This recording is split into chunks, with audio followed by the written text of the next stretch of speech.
Ladies and gentlemen, hello and welcome to Simon Says in the year 2014.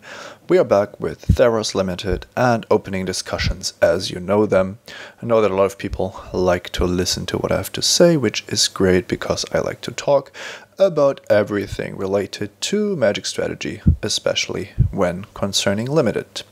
Today the topic is making a splash. I want to talk about splashing in Limited in particular, why you do it, how you do it, and what are the costs associated to it.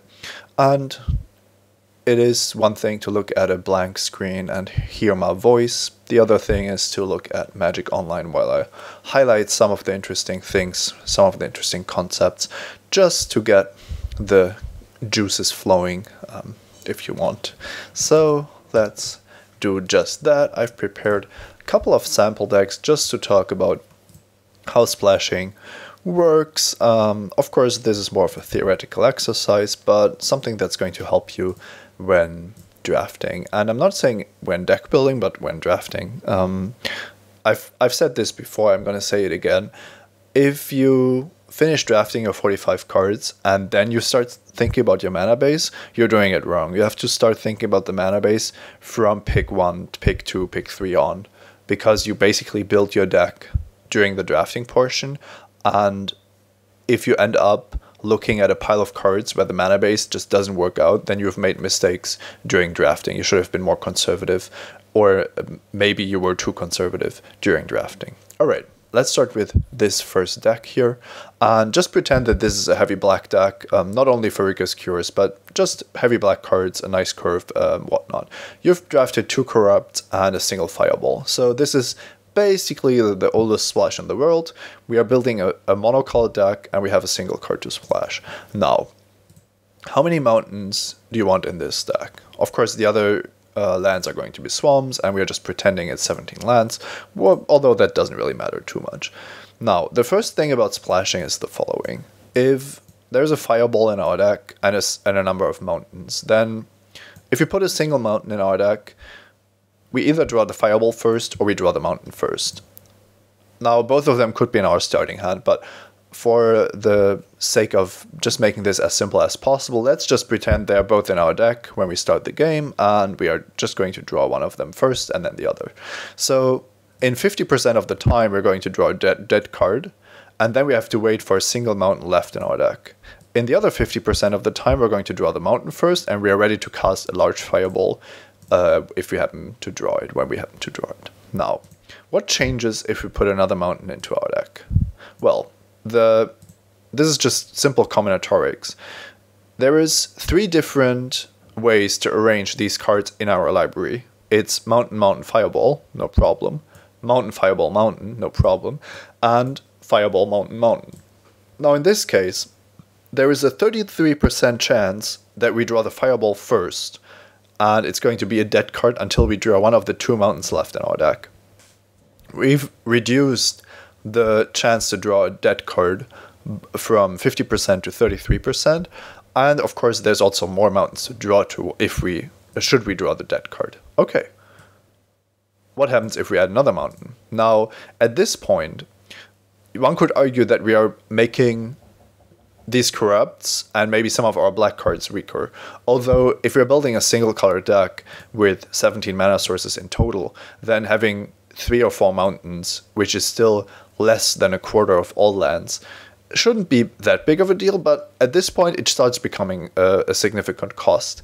If you imagine this not being a mono black deck, but also having some white cards, for example, then we might just be limited in the amount of mountains we can play, simply because too many mountains are only going to support a single spell, but not the black or white or green or blue spells in our deck. All right, for 3 mountains, the math is the same as previously. There's one single way of arranging these cards that leads to drawing Fireball first, so the chances of drawing a dead card are 1/4 or 25%, and all the others are fine. We can cast our Fireball.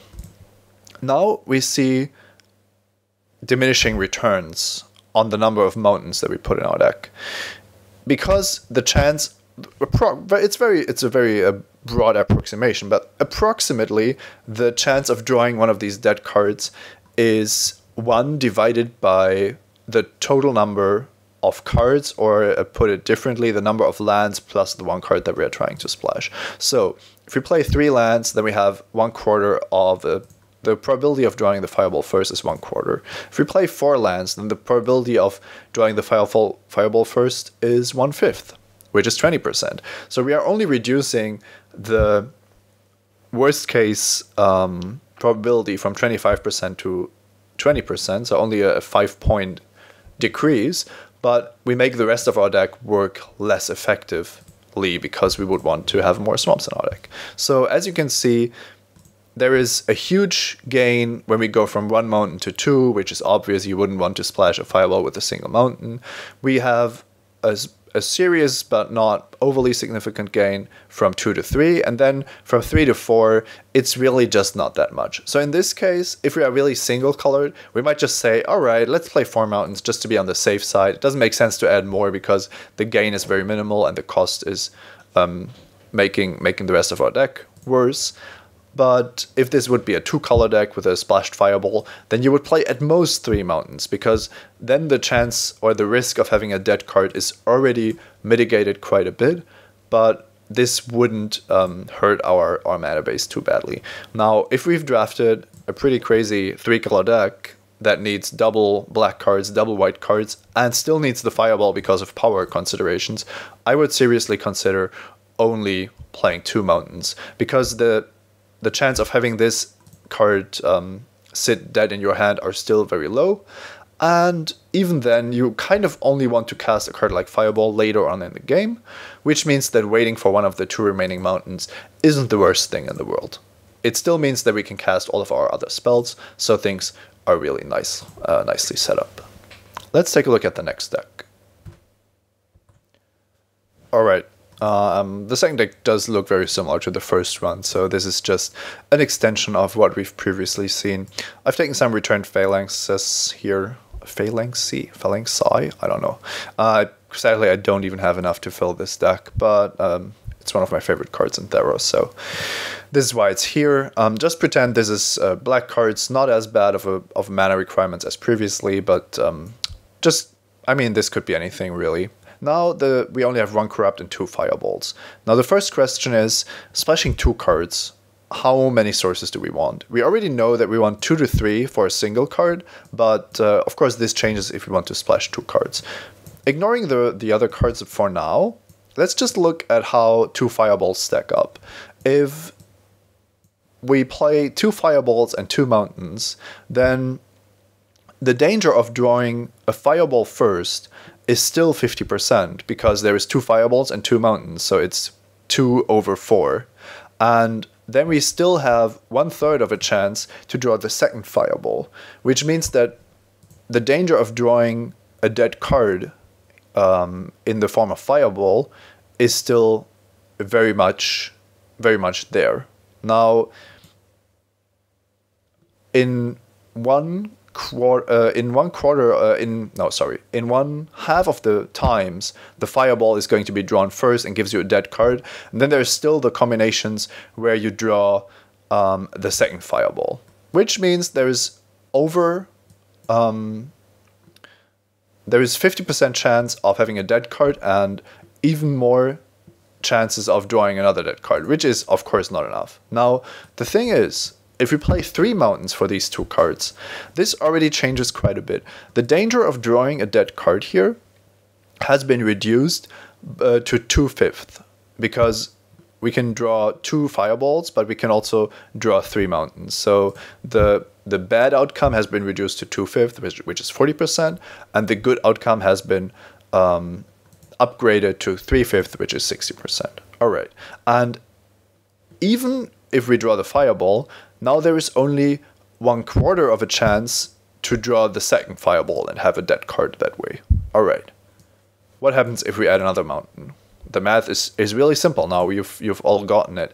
The danger of drawing a dead splash card is 1/3, which is exactly the same as if we were splashing a single fireball with 2 mountains. So If we want to reduce the amount of dead cards that we could draw, then 2 fireballs and 4 mountains would be a really good splash. On the other hand, this setup already gives us quite a low chance of having, a 40% chance of drawing a dead card, but then a negligible danger of drawing 2 dead cards, so it could still work out. Now, if this is the deck we have with a whole bunch of returned phalanx and only a single corrupt, then a bunch of mountains wouldn't really hurt us. I would probably play 5, maybe even 6 if my mana base is looking really good. If this deck, on the other hand, is 2-colored and these fireballs are still needed, then 4 is the maximum I would play, and even 3 wouldn't be the end of the world, because I can live with a 40% danger of drawing a dead card if it means that I can cast my other cards. Alright, one more deck for training, and then I'm going to show you some of my draft decks. Alright, I don't even know how to call this deck, but somehow we've drafted 10 Leaf-Crowned Rides, 10 Wingsteed Riders, and 3 Griptides. Which is great because we can put Leaf-Crowned Ride and on Wingsteed Rider and probably don't even have to cast Griptide to win the games, but let's just assume that we really need these 3 blue cards on the splash. Now, this deck has very heavy mana requirements. We need at least 1 forest, and we need 2 plains. In a sense, we want 2 out of 3 lands to be white, and if we ever reach turn 6, or if we reached 6 lands, we would actually want to have 4 white mana available. So in a sense, out of the 17 lands, 2/3, close to 2/3 should be white, which means that 11 or 12 plains is a good baseline, which probably doesn't work out if you're playing 3 colors. So in the end, you might be stuck being only able to play 10 plains, but that's already being very close to too greedy. So in this scenario, splashing 3 Griptides with, well, let's start with 3 islands, because it's pretty obvious that having less islands than the cards you want to splash for is kind of crazy. If we play 3 and 3, we get a chance of a dead card in 50% of the time, and then a pretty high chance of still drawing another Griptide. This gets reduced by a bit if we add another island, but as you can see, because the amount of cards is already so high, adding one more basic land of the appropriate color doesn't really add too much. Now we are down to 3 out of 7, which isn't really that much. We could go down to 3 out of 8. Now 1/8 is 12.5%, so this is in the realm of 36-37%, which is still pretty bad when you look at color consistency. So to make this a consistent splash, we would need 5 islands, maybe even 6. And you can tell that this will never work out. So it would be much easier to splash 2 Griptides, maybe even with a greedy 3 islands. Maybe splash a single Griptide with 2 or 3 islands. In the end, if your deck looks like this, you would just say, I don't care how powerful this card is, I can't support it with this mana base, because if I add land, oh, that's nice looking. If I add lands and I want 9, I want 10 plains, I also need 5 or 6 forests, then 16 of my 17 slots are just occupied. I can't afford to splash cards. Now, if this isn't Wingsteed Rider, but it's a single casting cost white card, I could say, yeah, I'm gonna play some combination of let's say 7/7. So if I draw a single forest, I'm fine. If I draw a single Wingsteed Rider, I'm fine. That leaves me with 3 islands to play, and that could mean I can support 2 Griptides. Maybe cut another forest, play a 3rd Griptide, but 3 Griptides with 4 islands is already pretty greedy, and you would rather want more, which gives us the first lesson of the day. Splashing 1 or 2 cards is really easy in a sense, because the 2nd and 3rd splash land gives us a good return on investment. After that, there is diminishing returns on the number of lands you add. If we start splashing 3 or even 4 cards, then the additional basic lands have so little impact on the danger of drawing a dead card that it's really not worth it, because splashing 3 cards requires us to already play so many basic lands of that color that it's usually not worth it. So splashing 1 or 2 cards is great. Splashing more is usually a bad sign.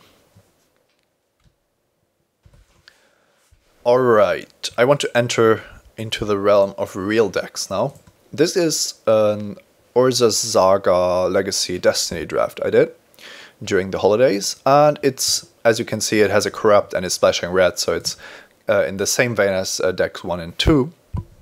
I tried to draft mono black, as you might see. It doesn't really matter what the cards do. Corrupt, of course, being a strong point there. Then we have 4 red cards that cost a single red, and a Jagged Lightning. I'm going to put that up on front here. The Jagged Lightning is really the most interesting card, because it's the single double red card in this deck, and it's comparably powerful to Fireball, I would say. It's a pretty insane card. So this means that this deck wants a lot of swamps to cast all of its spells, but has a strong pull towards red with Jagged Lightning, and we need the red spells to fill out our deck. Now, this is a much more realistic deck when you look at the mana, and I'm going to highlight the SWAT, which is colorless black, but because it's a removal spell, it doesn't have to be cast on turn 3. And then we have Disease Carriers, which is 2 colorless and 2 black.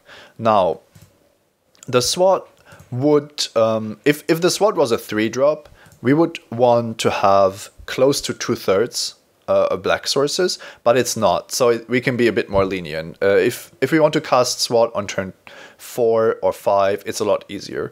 Now, Disease Carriers means that we want to cast it on curve, so at least half of our lands should be swamps, preferably a bit more, but that's not really a big concern, because we would have put more than half of our mana base would have been swamps anyway. Alright, so what about Jagged Lightning? Jagged Lightning means that on turn 5, if we want to be able to cast Jagged Lightning, we want 2 mountains and 3 swamps. So 2/5 of our lands would have to be mountains, which corresponds to 40%. 40% of 17 is, let's see, close to 7. Alright, 7 and 10 would be a mana base if we just looked at the Jagged Lightning and only looked at the potential of casting this on turn 5. Now, we aren't always going to be casting Jagged Lightning on turn 5. Also, all these mountains that we put in our deck aren't going to cast any of the black cards, and they aren't going to fuel Corrupt, which is quite an important card in our deck. So what we are really looking at is a whole bunch of black cards. Let's do a color sort, that's easier. Then we have 4 red cards and a Jagged Lightning.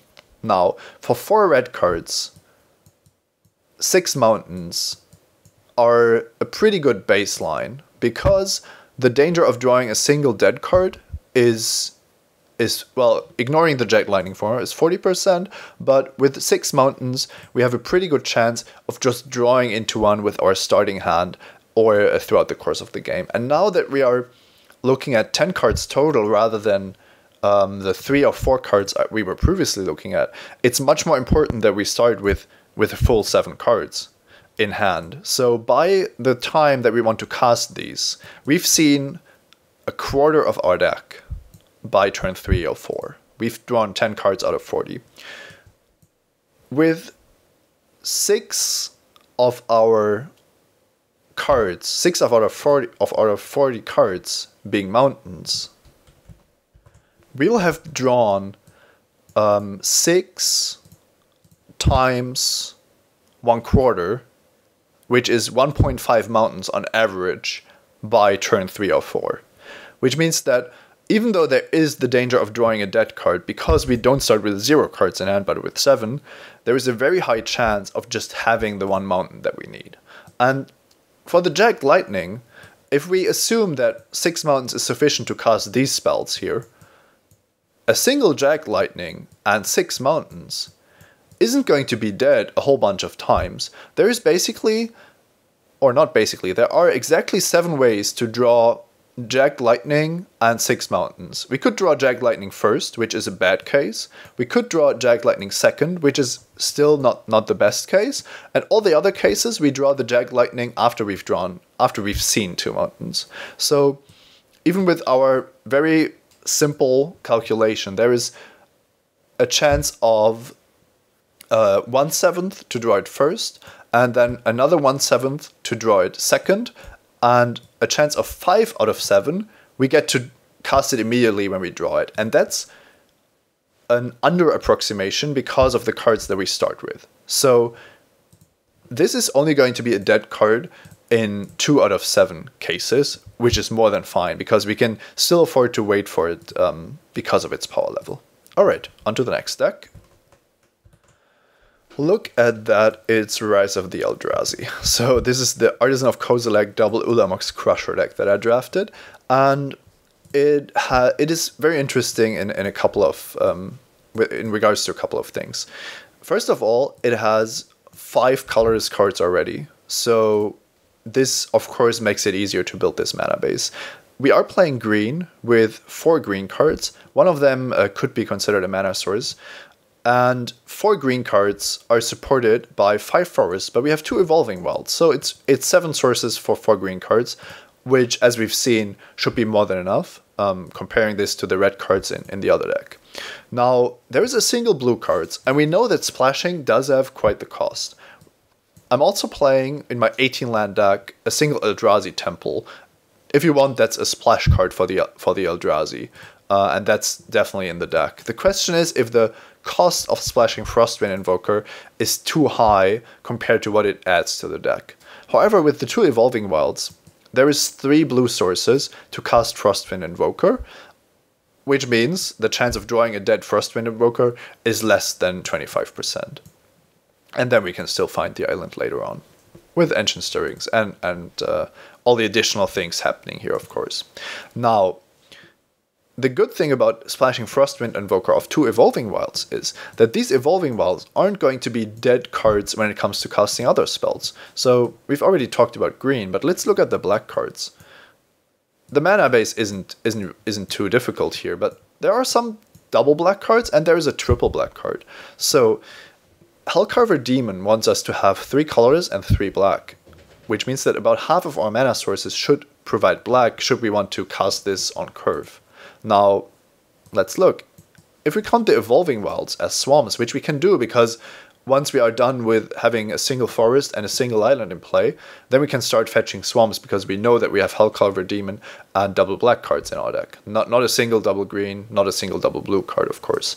So this gives us 7 non-black sources and 11 black sources. Even if we count the Evolving Wilds as not always being swamps, we still have a healthy amount of 50% black sources for Hellcarver Demon. This is a very solid mana base, and we have no trouble casting double black 5-drops or triple black 6-drops. Cadaver Imp might be a bit tricky, but it's not a 3-drop even though it costs 3. It's just a late game Gravedigger effect. So this is an example of a 2-color deck with heavy mana requirements on one hand, low mana requirements on the second color, allowing us to splash a 3rd color thanks to the power of...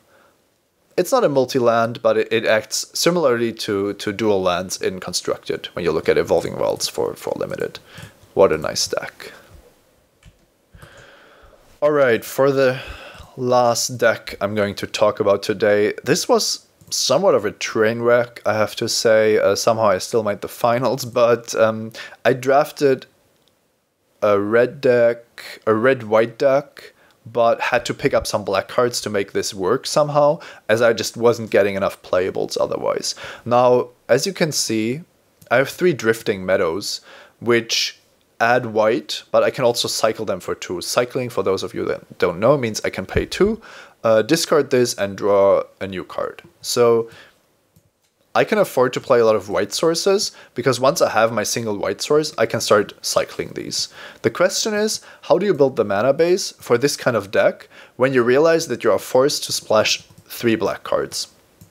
One card that's once again very important is this Braidwood Sextant, which is basically Traveler's Amulet, just that it costs 2 to activate, which is a lot worse, but you have to work with what the set offers you. So what this deck is basically is a white-red deck, and thankfully all of the white cards are a single white.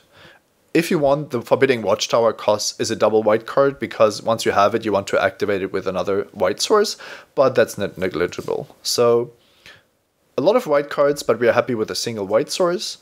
A lot of red cards, we want a second red source at some point, and 3 black cards with a Braidwood Sextant to somehow make it work, and the cycling, of course. So once again, the decision is, the first decision is, how many swamps do we want to play? But with this kind of setup, it's very, very obvious that there's a huge cost associated to having too many swamps. I decided to play 4 swamps. This gives us 5 sources, and 5 to 3 means that there's still a good chance of getting the swamp before we've drawn too many of the black cards and them being uncastable. Now, this is also a very slow format. This is an old format, and the creatures just weren't as strong as they are now. So it meant that you would have a lot of time to get things going. So in the same sense, or putting it differently, it means that the cost of having dead cards in your hand isn't as high as they would be in Theros, for example. If you miss your drops in Theros for 2 or 3 turns, then the game is over. Here, maybe if you miss your if you drop Holodogs on turn 7, it might still be good enough to block a bunch of 2/2s that your opponent played in the meantime. There's also Steam Blast in this deck, which deals 2 to each creature. So many ways to just delay the game, basically. Which means that 4 swamps and a tutor should be fine for 3 black cards. And now the remaining decision is, how do we distribute white and red? And this deck needs white sources to operate. If we don't have white, then we can't cast our best cards. So having 7 white sources makes me feel very safe about that. And the fact that there are 3 Drifting Meadows means that once I draw plains, I can start cycling Drifting Meadows, which draw me into other mana sources or spells, both of which is great. If I wouldn't play more plains, then I would be more often forced to just play Drifting Meadow without gaining the additional card instead.